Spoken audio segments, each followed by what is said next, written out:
Hello everyone, बात करते हैं कॉन्सेप्चुअल शॉर्ट 4 की। तो आज हम कुछ नया सीखने वाले हैं, area method to find the maximum value. Maximum value हमें निकालनी है P Q plus Q R plus R S की, अगर इनका सम कांस्टेंट दिया हुआ है P plus Q plus R plus S equal to 2021। यहाँ पे पी क्यू आर एस जो हैं वो एक पॉजिटिव इंटीजर्स हैं। तो चलो, सबसे पहले अगर हमें इनकी मिनिमम वैल्यू निकालनी है, वो बहुत ही आसान है निकालना, आप भी ट्राई कर सकते हो अगर इनकी मिनिमम वैल्यू की बात करें। यहाँ पे प्रोडक्ट हमें जो दिया हुआ है वो है P इंटू क्यू, उसके बाद है Q इंटू आर और फिर है R इंटू एस।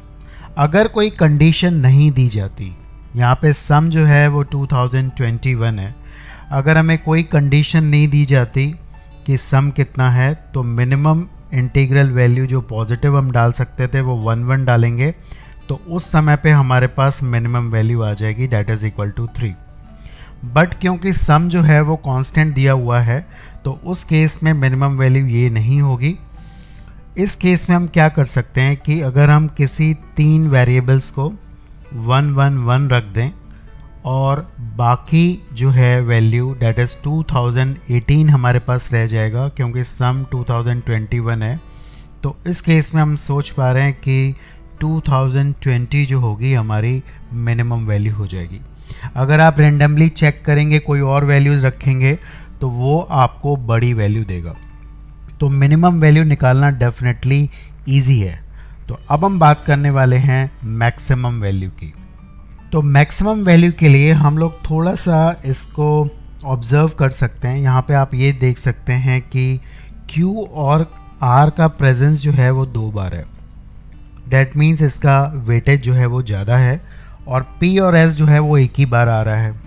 तो एक हिट एंड ट्रायल हम कर सकते हैं कि हम P और S को एक मिनिमम वैल्यू अलॉट कर दें। दैट मीन्स मान लो P और S को अगर हम 1 और 1 रख देते हैं, तो Q और R का जो सम हो जाएगा वो हमारे पास हो जाएगा 2019। अब इस एक्सप्रेशन की वैल्यू अगर हम देखें P और S को 1 रखने के बाद, ये आ जाएगा Q plus Q R plus R. अब Q प्लस आर तो डेफिनेटली 2019 है, तो ये आ गया हमारे पास एक्सप्रेशन। अब इसकी अगर हमें मैक्सिमम वैल्यू चाहिए, Q और R का सम 2019 है, तो आपको पता है कि अगर सम कांस्टेंट होता है तो प्रोडक्ट की वैल्यू मैक्सिमम तब होती है जब दोनों की वैल्यू इक्वल हो। लेकिन वैल्यू हम इक्वल नहीं रख सकते, बिकॉज वैल्यू इक्वल रखने पर Q और R दोनों इंटीजर्स नहीं होंगे। तो उस केस में हम लोग थोड़ा सा अनइक्वली डिवाइड करेंगे। 2019 को हम 2 पार्ट में डिवाइड कर सकते हैं। एक को हम लोग जस्ट हाफ से बड़ी वैल्यू देंगे और दूसरे को थोड़ी सी कम। दैट मीन्स Q की वैल्यू अगर हम रख देते हैं 1009 और R की वैल्यू अगर हम रख देते हैं 1010, तो इस केस में हमें मैक्सिमम वैल्यू मिल सकती है। अभी कैलकुलेट करने पर ये जो वैल्यू आ रही है हमारे पास 1021109 आ रही है। बट ये मेथड बहुत ही रफ है, हमने कुछ एनालिटिकल तरीके से इसको किया है, हो सकता है कि इससे बड़ी वैल्यू हमें मिल जाए। तो अब हम बात करने वाले हैं एरिया मेथड, और ये भी देखेंगे कि क्या ये वैल्यू हमारी कॉन्साइड कर रही है, उतनी ही हमें मैक्सिमम वैल्यू मिल रही है एरिया मेथड से। So this is going to be very interesting. So let us move on to the area method to find the maximum value. तो इसके लिए मैं एक रेक्टेंगल कंस्ट्रक्ट करने वाला हूँ जिसकी विड्थ और लेंथ जो है वो P और Q है। You can see this. तो इस रेक्टेंगल की एरिया है P इंटू क्यू। ये हमारा पहला टर्म है एक्सप्रेशन का, P इंटू क्यू, यहाँ पे देख पा रहे हैं आप लोग।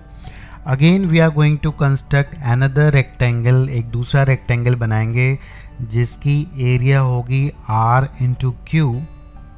कुछ इस तरह से आप देख पा रहे हैं कि इसकी विड्थ R हमने ले ली है और लेंथ जो है वो Q है, तो इसकी एरिया होगी r into q, this is the second term. और फाइनली एक और रेक्टेंगल कंस्ट्रक्ट करेंगे जिसकी एरिया होगी r into s, here it is। तो इसका मतलब ये हो गया जिसकी मैक्सिमम वैल्यू हमें निकालनी है, that is P Q plus Q R plus R S की, वो इन तीनों रेक्टेंगल की एरिया का सम होगा।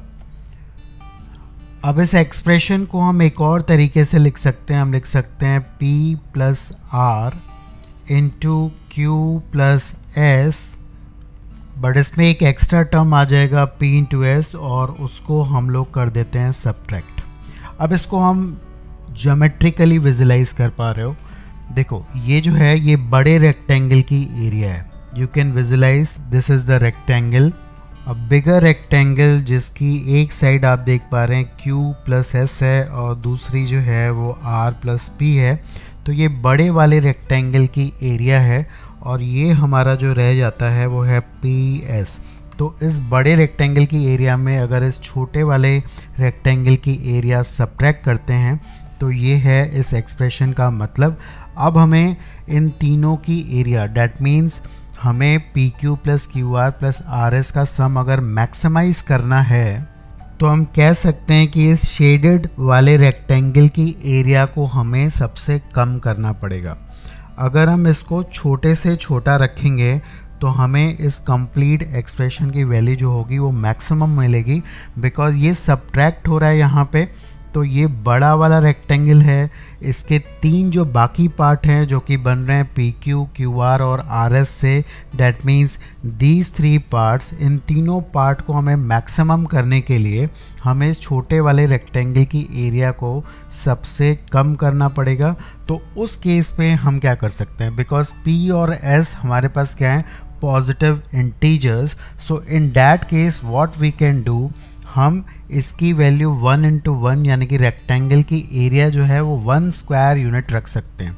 उस केस में हम देख पाएंगे कि ये कुछ फिगर इस तरह से हमारा बन जाएगा और हमें इस एक्सप्रेशन की वैल्यू सबसे बड़ी मिलेगी। तो इस केस में आप देख पा रहे हैं कि ये जो रेक्टेंगल सब्ट्रैक्ट हो रहा है इसका जो लेंथ और विड्थ है दोनों 1 1 है, ये 1 स्क्वायर यूनिट का बन जाएगा और इस केस में हमें मैक्सिमम वैल्यू मिलने वाली है, बिकॉज ये तीनों की एरिया जो होगी वो कुल मिला के सबसे ज़्यादा होगी, सम इनका मैक्सिमम हो पा रहा है।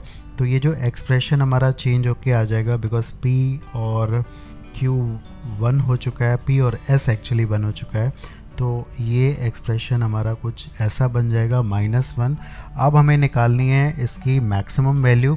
अब ये आसान होगा, बिकॉज P और S अगर हमारा 1 हो चुका है तो Q प्लस R की वैल्यू हमारी हो चुकी है इस केस में, बिकॉज सम था 2021 तो इनका सम हो गया है 2019 और इसकी वैल्यू हम मैक्सिमम अब निकाल सकते हैं। इफ़ यू एक्सपैंड दिस, अगर हम इसको एक्सपैंड करें तो ये हो जाएगा 1 plus R plus Q plus Q R -1, you are getting the same thing जो कि हमारे पहले वाले मेथड में था। Q प्लस R की वैल्यू हमारे पास डेफिनेटली है 2019। अब हमें इस प्रोडक्ट यानी कि Q और R के प्रोडक्ट को मैक्सिमम करना है। And again you know it well, आप जानते हैं कि प्रोडक्ट मैक्सिमम तब होगा अगर सम कांस्टेंट है तो दोनों की वैल्यू इक्वल होगी, लेकिन यहाँ पे दोनों की वैल्यू इक्वल इसलिए नहीं हो सकती बिकॉज अगर दोनों इक्वल होंगे, दोनों इवन इंटीजर्स होंगे तो सम इवन होगा, दोनों ऑड होंगे तब भी सम इवन होगा, बट यहाँ पे सम जो है वो एक ऑड इंटीजर है।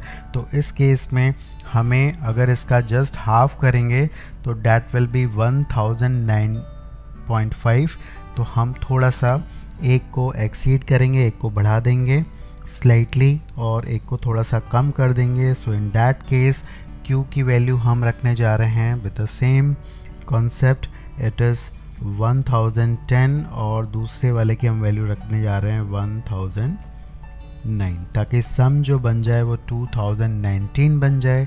And you can see we will have the same answer, the maximum value will be 1021109। So this is the maximum value and I do hope, मुझे पूरी उम्मीद है कि आप इस अलग से कॉन्सेप्ट को समझ पा रहे होंगे। And I promise you will be learning very different concepts in the conceptual short, and I invite the suggestions from all of you what you want to learn. Any suggestions from your side will be welcome, and happy learning.